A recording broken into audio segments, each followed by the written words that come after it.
It's not often we get a title of the chapter and it has so many different meanings where I'm reading the chapter title and I'm like, okay, well, it could be about Atlas, the Vegapunk satellite, but there's no way, right? There's no way. It has to be about the world, like the Atlas, the world. There's just a new way. It was about Atlas. This is one of those chapters that I really had to sit with before I talked about it, just because I genuinely wasn't sure how I felt about it, just because of how much was going on. Bro, we were reading the chapter, right? And Vegapunk is saying shit off at the side. There's a lot going on amongst the chapter, and so there's so many moving parts. I'm just like, wait, what do I focus on right now? Reading the chapter, I'm reading Vegapunk, right? Just reading what he's saying. Then I'm reading all these different parts, trying to put them together, like what makes sense, what doesn't. I mean, everything makes sense, but it's just, how do I make sense of it? Make sense of how I feel about it. A very mixed bag in regards to a chapter, because there are times, I read a chapter probably 7 or 8 times, definitely more. But there are times I read a chapter, I'm like, hold on, this is okay. Then sometimes I read the chapter, I was like, I feel like he's holding back a little bit. But then there's context to all this. I guess we get into it. Okay, the cover story. The cover story is one that I was curious about, the plan in regards to what Oda's going to do with it, because, okay, one end, the last chapter, we had Yamato being stoned by kids. I'm like, hold on, let them cook. Just not because I want him to stone Yamato, but because Yamato and Kaido's descendant, or Kaido's kid, deserves it. That sounded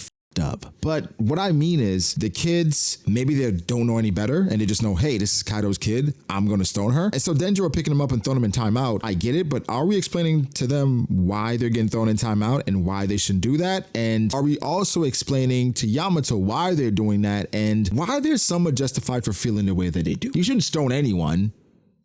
I'll take that back. You shouldn't stone Yamato, but you gotta understand the deep-rooted hate that's within Wano, right? And so I hope Oda's going there with Yamato, with Hiyori, with Tama, tackling some of the sensitive topics that I think need to be tackled. But I covered this last week. We're not gonna dwell on this. Let's get to the chapter, because it's a 19-pager. Long time since that happened. And so Oda, he's preparing for something big next week, I can tell. 26 years ago, Vegapunk was visited by Professor Clover. And he was saying, Vegapunk, we're doing a lot of research. You are the guy, right? You are the mind. You are the big head dude that can do stuff that can help us. You should research with us. And Vegapunk's like, yeah, I can't. I work with the government now. So, bro, I really can't help you. Bro, don't you understand why they keep releasing you? Because you suck. Now, he said they're trying to flush out your allies. That's why they keep letting you go. You've been caught so many times. Maybe you're just not good at this. Maybe you should give up. I think it was kind of cold, but it wasn't the worst advice, right? Because if you get caught 10 times, it's just like, bro, like they keep letting you go. Like it's just like a game for them. Now I do have my qualms with Clover just because his brother got killed in front of him. His brother was a D. Clover's a D, by the way. Just a major reveal there. His brother got shot in front of him and he didn't get killed because he was like, oh, that's just my friend. I'm not a D at all. And I'm just like, I don't think I'd do that. And somebody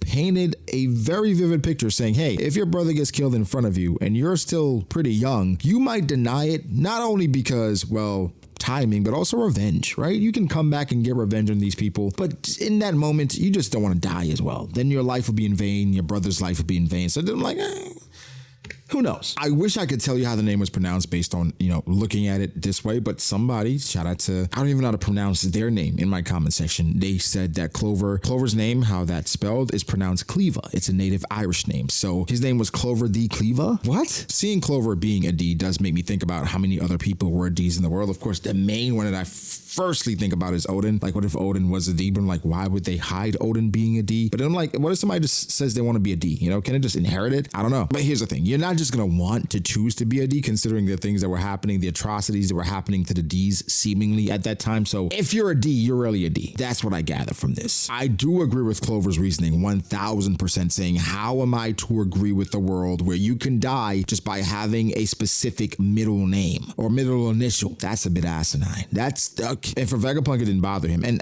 guys, I've maintained my stance with Vegapunk that he is great. He's great at black, considering ignorance, and he's grown, right? He's taken responsibility for things that happened in his speech at the beginning. And I was like, okay, Vegapunk, finally, some accountability. But, I have to call a spade a spade. This seems to be a pattern for Vegapunk where it's like, hey, I'm going to do this research. I really don't care about anything else. Then after research, something implodes in his face. He's like, oh my God, I can't believe that happened, even though he was forewarned beforehand. So Vegapunk is the type where he's willing to ask for forgiveness as opposed to permission, which that is something that is championed in the corporate world somewhat. But Vegapunk, that's who he is. I think him now, even in his speech begging for forgiveness, it feels a bit more flat for me personally, considering that this is a pattern of behavior for him where it's about science, and after the fact, then I have my feelings about things that happen. But when I'm in it, let's see it through. Like, we're at Punk Hazard. It seems like he was conducting the experiments on King,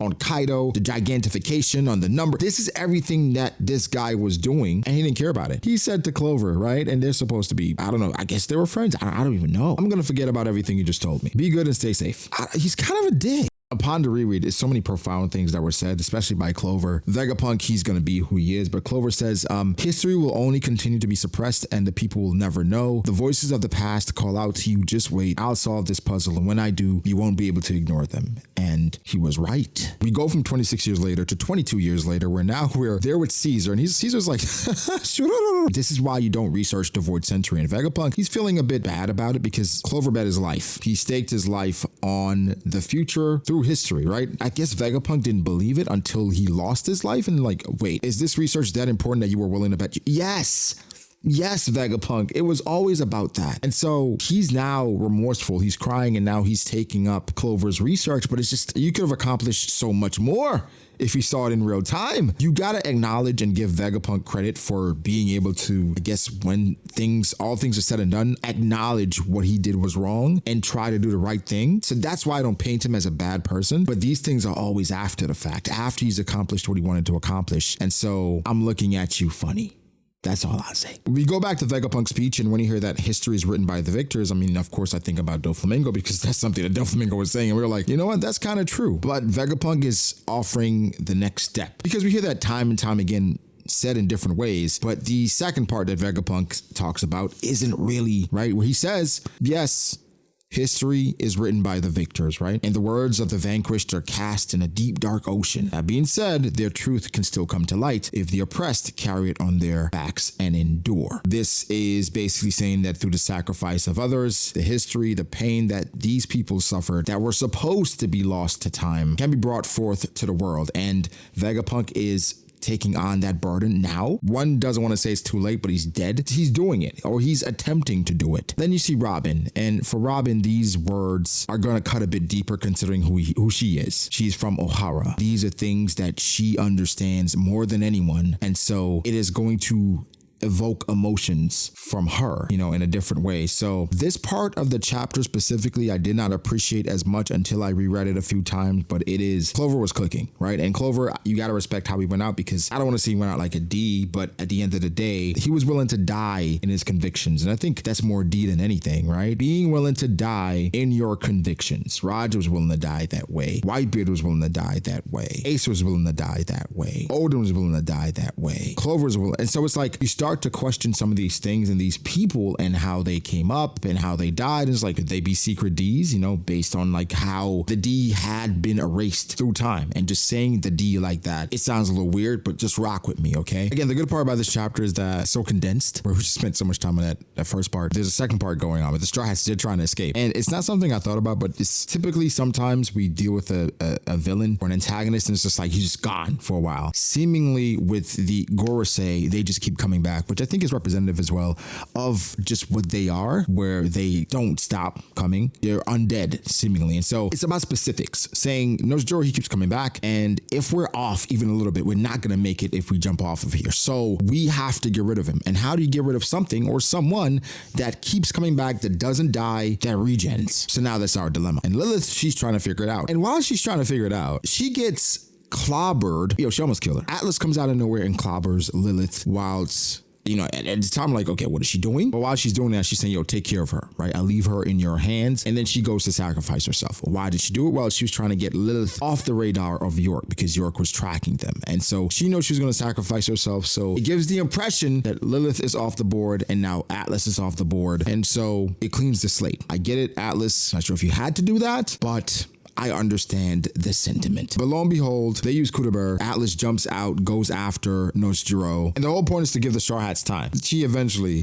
imploded. She pulled a Pedro, a Pell, whatever you want to call it. But Atlas, she got destroyed by Rob Lucci's Rakogan very early in the arc. So at the end of the day, I don't think she's not alive. So I don't think she could be dead. I think she could be rebuilt, and her essence is still fine because she's a robot, and the Punk Records is still alive. So I think she'll be fine. But for all intents and purposes, Atlas is gone. Some people liked her design, liked her character. It's just very minimal, so I'm indifferent. It's funny because among the Vice Admirals, they are so not in the know. They're asking, okay, so we have a snake, a boar, a bird, and now a robot. Where did these giant creatures come from? And Hound is like, I can tell you, I'm just as lost as you are. And it's like, this war feels reminiscent or a preview of things that happened in the past or things that may happen in the future. Could be a bit of both. But then we get some Vote stuff. Vote, the voice of all things, I presume, happening, where Joy Boy is talking, Emmett is talking to Luffy, who he presumes to be Joy Boy based on, Luffy is the reincarnation at this point. Emmett says to Luffy, I came like before, my enemy is your enemy, right? I'm glad. At the same time, Vegapunk is still giving his speech, and Vegapunk says, it would be foolish to blindly trust one side in a 900-year war. Okay,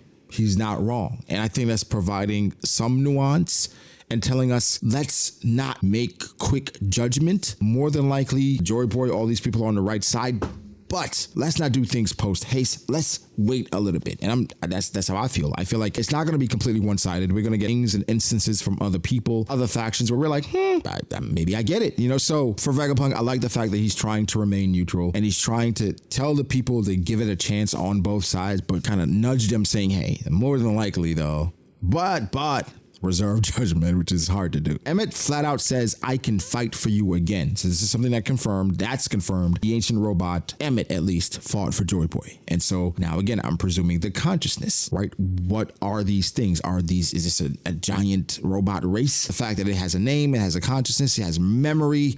It's not just a regular robot. It's something that's advanced, obviously something that we don't understand yet, but he was intent on protecting Joy Boy. Something I was looking forward to or waiting for was for him to say or reference something about the Gorosei, saying, hey, I remember these guys, I fought them before, but that could come in time. But the whole point of him right now is to buy them time and go against the Gorosei. It's interesting that Luffy's still at the point where Dorian Brogy, they're asking him like, yo, who was that? Is that a friend? He's like, I don't know. I don't think so, but he's talking about protecting something. And then he calls somebody Joy Boy. Who even is that? And Luffy's just like so oblivious to what he is, because to him, he's just Monkey D. Luffy, the Joy Boy, Sun God. None of that matters to him, because to him, he's like, I'm Monkey D. That's all I've been. That's all I ever will be, which I respect that. At this point, towards the latter end of the chapter, it's a battle with Emmett and then Jupiter, right? Where I keep hoping that we're going to get something indicating how to hurt some of the Gorosei, but Oda is saving that. This is not the time where the Gorosei go out, so it doesn't make sense once we get there, because it would take out some of the tension of when they meet again.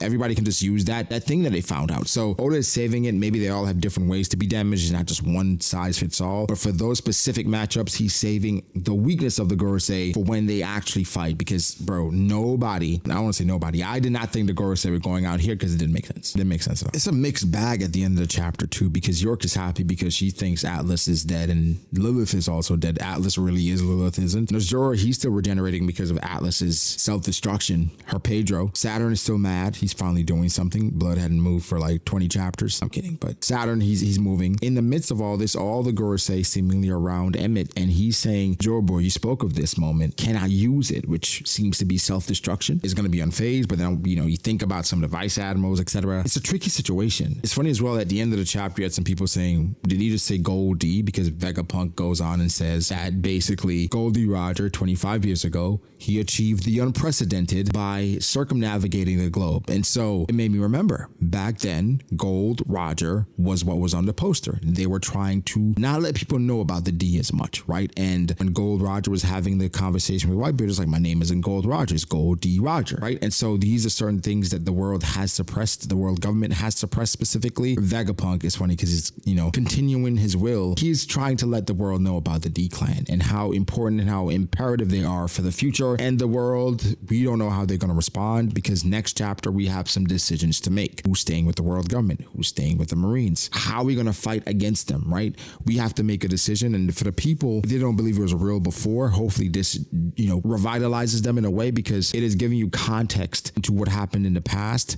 And literally the most influential character in the story, Gold Roger, finding out that he's a Gold D Roger. Now you're at a point where it's like everything I believed in is true, right? If I believe that there's a One Piece, then I have to believe everything there is that Vegapunk is saying about the D clan. And so it's a jam-packed chapter. It's a lot going on. It feels symbolic about, like, when I think about it, it could be, again, a preview or symbolically showing just how the war was back then, where Jory Boy was a part of it, the robots were a part of it, the Gorosei. So I'm really interested in getting more context on that. But guys, give me your thoughts. How do you feel about it? I think it was definitely a jam-packed chapter, and Oda, some people did say that Oda could be saving it for the next chapter because the next chapter is the 20-something anniversary. I'm not sure exactly which one. So I'm like, okay, you maybe want to drop a bomb, and and so there's certain things going around about Egghead and its ending. So we'll talk about that at another time. But yeah, how I feel is the message that we got from Vegapunk has been a very good message for the characters within the story. For the readers, it hasn't revealed as much. It's important stuff, but I don't think it's certainly a lot of imperative stuff. So I feel like the chapter is wrapping things up in a way that hasn't resonated with me as much yet. It's gotten better, hasn't resonated with me as much. I'm still trying to figure out where we're going with it. More than likely, it's just,